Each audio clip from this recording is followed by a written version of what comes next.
Assalamu alaikum. Hello viewers. Welcome to my YouTube channel English in Short program. আজকে আমরা transformation of sentence affirmative থেকে negative করার একটা নিয়ম শিখব। নিয়মটা হলো অ্যাফার্মেটিভ সেন্টেন্সটা যদি সুপারলেটিভ ডিগ্রি যুক্ত হয়, সুপারলেটিভ ডিগ্রিতে যদি থাকে তাহলে তাকে আমরা এটা অ্যাফার্মেটিভ থাকবে, এটাকে আমরা নেগেটিভ করব। নেগেটিভ করতে গেলে কী করতে হবে? আমাদেরকে প্রথমে নো আদার দিয়ে শুরু করতে হবে। নো আদার, এই কথাটা মনে রাখতে হবে। যেমন আমরা যদি একটা উদাহরণ দিই, সেটা হলো যদি আমরা অ্যাফার্মেটিভ সেন্টেন্সটা লিখি, অ্যাফার্মেটিভ সেন্টেন্স সুপারলেটিভ ডিগ্রি আছে, সুপারলেটিভ ডিগ্রি অ্যাফার্মেটিভ সেন্টেন্সটা যদি লিখি, যে যেমন এরকম লিখি, সে ক্লাসের মধ্যে সবচেয়ে ভালো ছাত্র। He is the best boy in the class. He is the best boy in the class. সে ক্লাসের মধ্যে সবচেয়ে ভালো ছাত্র। এটা অ্যাফার্মেটিভ সেন্টেন্স। এটাকে আমরা নেগেটিভ করব। নেগেটিভ করতে গেলে কী করবো? আমরা এ ধরনের সেন্টেন্স যদি হয় তাহলে আমরা এই যে বেস্ট থাকবে সুপারলেটিভ ডিগ্রি। আমরা জানি যে সুপারলেটিভ ডিগ্রি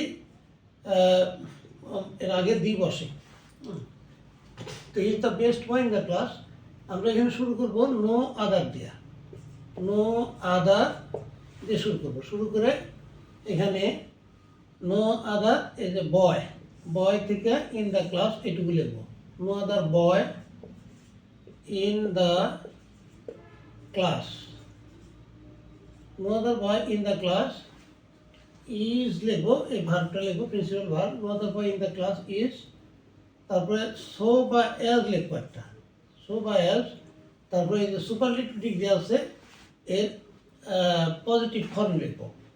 পজিটিভ ফর্ম হলো বেস্টের পজিটিভ ফর্ম হলো good, better, best, comparatively better. তাহলে আমরা এখানে লিখবো no other boy in the class is as good বা সো গুড অ্যাজ, আমরা একটা অ্যাজ লিখবো।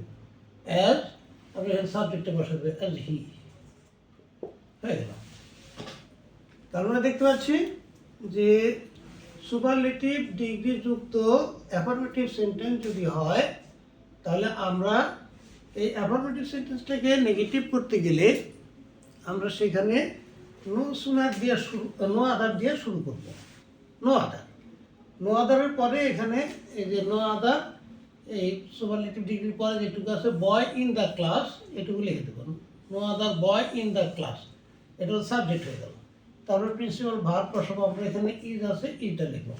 No other boy in the class is, তারপরে সো বা অ্যাজ লিখবো যে কোনো একটা। তারপরে এই সুপারলেটিভ ডিগ্রির পজিটিভ ফর্মটা লিখবো। হ্যাঁ, পজিটিভ ফর্মটা লিখবো, তারপরে অ্যাজ লিখবো, তারপরে সাবজেক্টটা বসে দেবে অ্যাজ হি। তাহলে no other boy in the class is so good বা অ্যাজ গুড অ্যাজ হি, এটা হয়ে গেল। আর এখানে একটা জিনিস আমরা খেয়াল করবো, এটা সুপারলেটিভ ডিগ্রির অ্যাফার্মেটিভ হলো, এটা কিন্তু আবার এখানে পজিটিভ ডিগ্রি হয়ে গেল।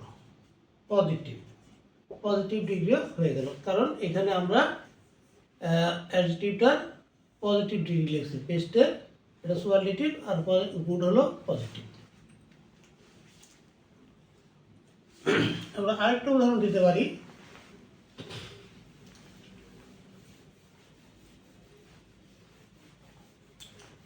যদি আমরা বলি mister Karim is the oldest man in the village. যদি আমরা বলি mister Karim is the oldest man in the village,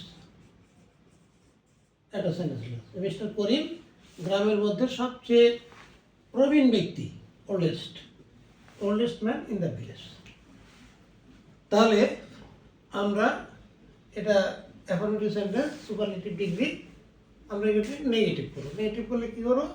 no other দিয়ে আমরা শুরু করবো। নো আদার, নো আদার, তারপরে আমরা সুপারলেটিভ ডিগ্রির পরের যে অংশটা ম্যান, নো আদার ম্যান লিখবো, ম্যান, তারপরে ইন দ্য ভিলেজ এই কথাটুকু লিখে দেবো, in the village, no other man in the village. তারপরে আমরা প্রিন্সিপাল ভার্বটা লিখবো ইজ, তারপরে সো লিখবো বা অ্যাজ লিখবো, সো বা অ্যাজ। তারপরে হলো ওল্ডেস্ট, ওল্ডেস্টের পজিটিভ ফর্ম হলো old, no other man in the village is so বা অ্যাজ ওল্ড অ্যাজ লিখবো একটা, তারপরে মিস্টার করিম লিখবো, মিস্টার করিম। তাহলে এখানে হলো mister Karim is the oldest man in the village, mister Karim গ্রামের মধ্যে সবচেয়ে প্রবীণ ব্যক্তি। আর no other man in the village, কোনো ব্যক্তি না গ্রামের মধ্যে, ইজ সো বা অ্যাজ ওল্ড এত বৃদ্ধ বা এমন বৃদ্ধ যে যেমন মিস্টার করিম, মিস্টার করিমের মতো। হ্যাঁ, তো আজকে এই পর্যন্তই, আবার দেখাবো ইনশাল্লাহ নতুন ভিডিও নিয়ে। থ্যাংক ইউ অল, আল্লাহ হাফিজ।